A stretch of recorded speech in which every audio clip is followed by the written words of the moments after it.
விஜயகாந்த் மதுரையில் K N Azhagar சுவாமி மற்றும் ஆண்டாள் அழகர் சுவாமி ஆகியோருக்கு மகனாக 1952 ஆண்டு ஆகஸ்ட் மாதம் 25ஆம் தேதி பிறந்துள்ளார்.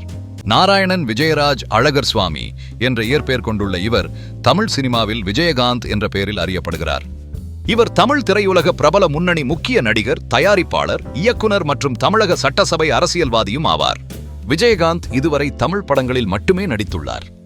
இவரது திரைப்படங்கள் ஹிந்தி மற்றும் தெலுங்கு மொழிகளில் டப்பிங் செய்யப்பட்டிருந்தாலும் இவர் தமிழ் சினிமாவில் தமிழ் படங்களில் மட்டுமே நடித்துக் கொண்டுள்ளார்.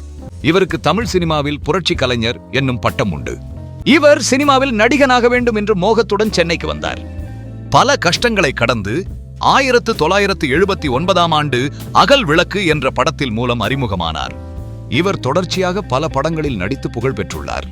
1990ஆம் ஆண்டு பிரேமலதா என்பவரை மதுரையில் திருமணம் செய்து கொண்டுள்ளார். இவர்களுக்கு விஜய பிரபாகரன் மற்றும் சண்முக பாண்டியன் என்ற 2 மகன்கள் உள்ளனர். விஜயராஜ் என்ற தனது பெயரில் ராஜ் என்னும் வார்த்தையை தூக்கி காந்த் என்னும் வார்த்தையுடன் இணைத்து விஜயகாந்த் என தனது பெயரினை மாற்றி அமைத்துள்ளார். தொடக்கத்தில் இவர் வில்லன் கதாபாத்திரம் மூலம் தமிழ் சினிமாவில் அறிமுகமாகினாலும் பின்னர் நாயகனாக தனது பயணத்தை தொடங்கியுள்ளார். இவரது முன்னணி நடிப்பில் 1981ஆம் ஆண்டு வெளியான சட்டம் ஒரு இருட்டறை திரைப்படம் மிகப்பெரிய வெற்றி பெற்று இவருக்கென ஒரு அடையாளத்தினை பெற்று தந்துள்ளது. இவர் நடிக்கும் படங்களில் தேசப்பற்று வசனங்கள் மிகவும் அழுத்தமாக இருக்கும். ஊழல், திருட்டு என சட்டவிரோத செயல்களுக்கு இவரின் குரல் திரைப்படங்களிலும் சமூகத்திலும் தொடர்ச்சியாக ஒலிக்கும். விஜயகாந்த் நடிக்கும் திரைப்படங்கள் பெரும்பாலும் ஊழலுக்கு எதிரான திரைக்கதையிலும் தேசப்பற்று படங்களாகவும் இருக்கின்றது. இவர் இரட்டை கதாபாத்திரங்கள் மற்றும் காவலர், இராணுவம் போன்ற கதாபாத்திரங்களில் பெரும்பாலும் நடித்துள்ளார். தமிழ் சினிமாவில் புரட்சி கலைஞர் என்ற பட்டம் பெற்றிருந்தாலும் இவரை தமிழ் திரைப்பட ரசிகர்கள் கேப்டன் என்றே அழைக்கின்றனர். இவரது 100வது படமான கேப்டன் பிரபாகரன் படத்திற்கு பின்னர் இவருக்கு இந்த பட்டம் வழங்கப்பட்டுள்ளது.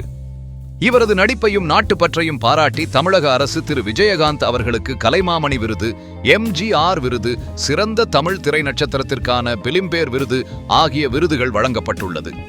மேலும் இந்திய அரசால் சிறந்த குடிமகனுக்கான விருது அளிக்கப்பட்டுள்ளது. நடிகர் விஜயகாந்த் அவர்கள் தமிழ் திரைப்படங்களில் நடிகனாக மட்டுமில்லாமல் தமிழக திரைப்பட சங்கம் தேர்தல்களில் போட்டியிட்டு வெற்றி பெற்றுள்ளார். பல கோடிகள் கடனில் உள்ள தமிழ் திரைப்பட சங்கத்தினை தனது சிறந்த வழிகாட்டுதலில் ஒரு முன்னணி திரைப்பட சங்கமாக உயர்த்தியுள்ளார்.